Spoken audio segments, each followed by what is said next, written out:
welcome to the Physique Mastery Podcast. This is Scott Tuzna, along with Brian Cron.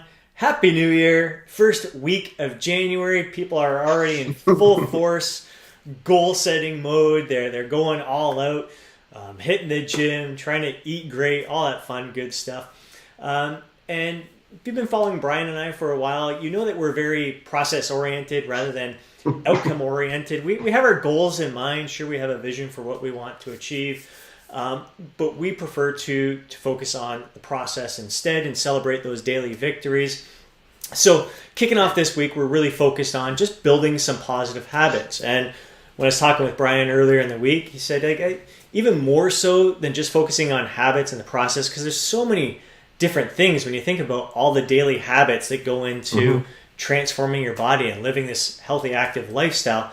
There's a lot, and it can almost be overwhelming. Like, it's one thing to think of your goal, I want to lose 20, 30 pounds, but if you start thinking of all the daily things that you need to do, it can be overwhelming. So Brian was mentioning at the beginning of the year, especially when you're getting things rolling, one of the best practices you can do is set high bar habits. So right now, I loved the concept. I'm rolling with it myself. I'll let you explain it a bit further here, Brian.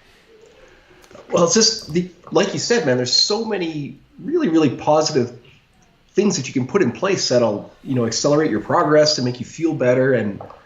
But you can only do so many things at once, especially if you're kind of coming back from a break and you're kind of out of your pattern, out of sync. Try to fire a bunch of really good habits into the mix. You'll just get overwhelmed, or you'll start to see them as things you have to do, as opposed to like things that you enjoy doing, make you feel better. And so, man, like myself, it kind of had a crazy Christmas break, didn't train much, certainly didn't watch what I was eating. So even though I kind of know all this stuff, I'm only starting with a few, at most 3 or 4 rock solid habits that I know make me feel good right away, that are easy to implement and have like that big return. And then each week I'll add a couple more. And then like by February, I'll be back to my robot self and loving it. So, Right. And I loved, I know you said you're doing the same thing, and I loved what you started with, which is just, it didn't even occur to me. It's probably the most important one. So I'll let you explain that. Sleep, number one. That was the very first thing that I needed to work on right away, because I noticed during the holidays, that's the first thing that went for me with all the partying, all the gatherings, staying up late. Because of the alcohol, I had like restless sleep, and I was in bed till 10:30, 11 o'clock. Just normally I'm up at 6 a.m. and I'm in bed early, so it was completely out of sorts for me.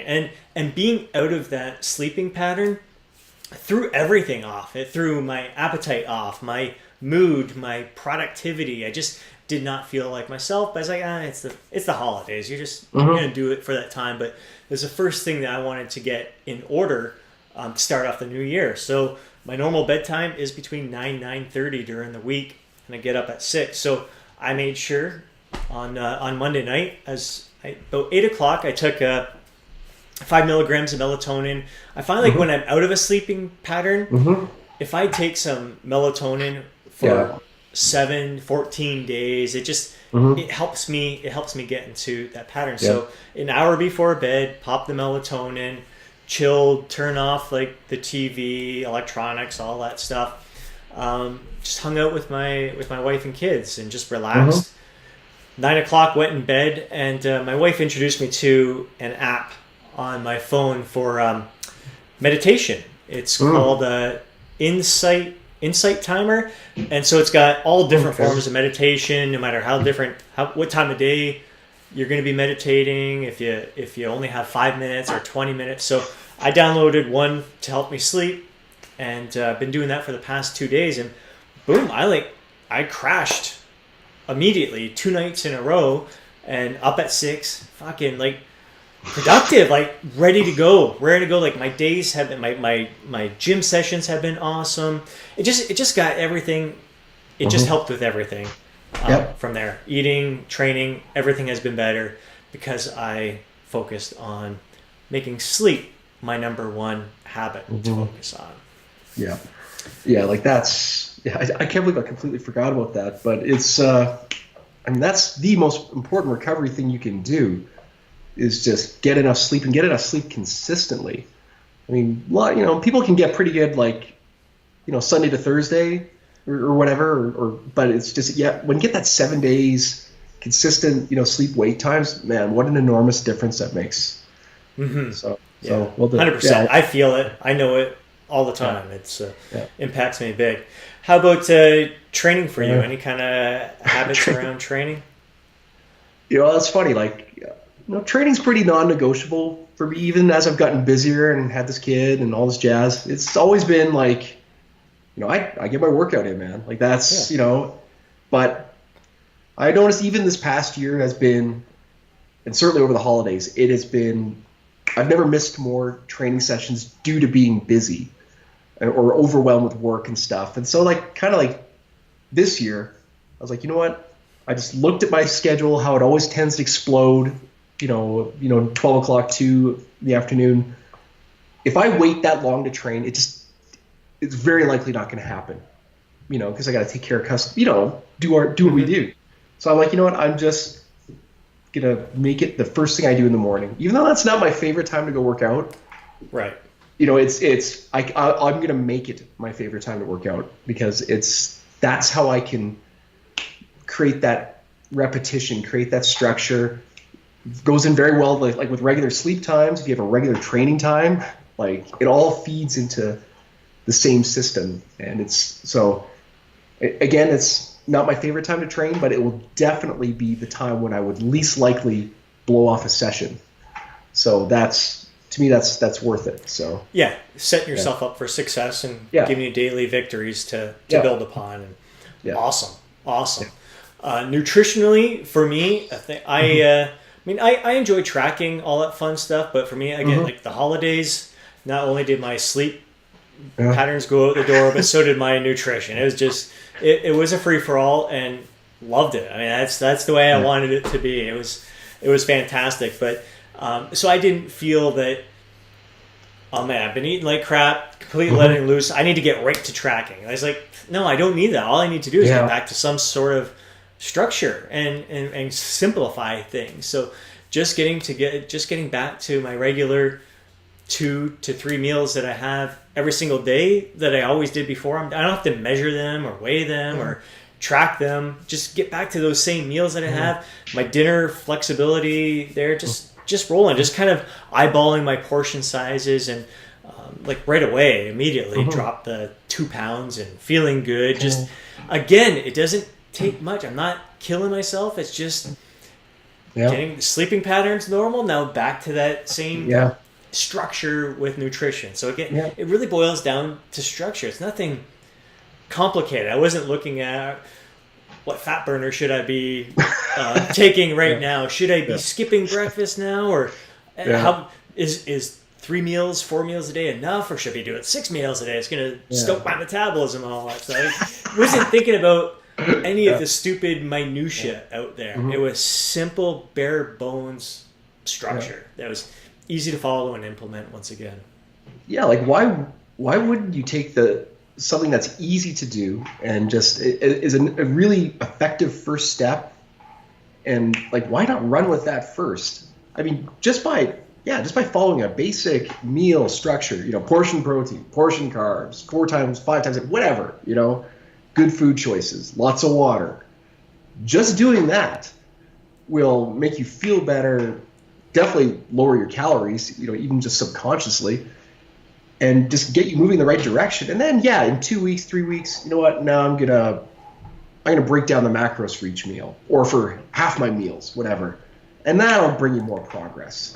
Yeah. And then, then you go to all your meals, you have them, tracked as best as you can. And there's even more progress. I mean, I get it. If you all of a sudden had 6 weeks to some photo shoot, you'd go for the gusto right away. But it's like, if you're just kind of starting out after a break, you don't have any huge imminent goal, start with something that's easy and effective and just make it more and more precise every week. Build on success. Like shit, I'd hate this January 1st. Okay, now you got to track everything. You got to, have this post-workout meal at this time, and then you got to, like, man, I'm just coming off of a layoff here. How would I get to how would I stop eating crap? You know? So and that's solid. So again, we're not looking at minutia with the nutrition. It was the same thing when I brought up training. It was, you mentioned, it's just setting that time. It was simple. It was the time. This is the time I'm going to work out. You didn't say I'm going to try to hit a PR once a week or manipulate anything, making your training more complex or complicated than it needs to be. It just, I need to build that habit, that routine again, and get on track there. So it's just structure, man. It solves so many problems. Like if you just start with structure, then all the other stuff you throw in to fine tune it and tweak it, it can fit in pretty easy. But if you start with a bunch of like, oh, do this at this time and make this meal this way, and you don't have that underlying structure yet, it's a mess. It's overwhelmed city. So and we all know that. That's one of the last things that you need is stress in your life. One of the big things that we preach, in addition to enjoying the process and all that, is stress management. It's such a huge thing. Like sleep and stress management are probably two of the most important things. So taking this kind of approach, this simplified approach, just focusing on some high bar habits here, simple little things. It's starting this new year off with a lot less stress than everyone else is kind of going through, and really it sets you up for success. It's amazing. It's amazing the improvement you can make initially just by focusing on these simple tasks, and then, like you said, build upon it from there. It's like, would you rather start slow and feel good about yourself and slowly make it more and more precise and high level and be really hitting your stride by like in 6 or 8 weeks? Or would you rather like just throw it all in at first and be completely freaking burnt out in 6 or 8 weeks? I mean, it's such a better approach. Yeah. So, all right.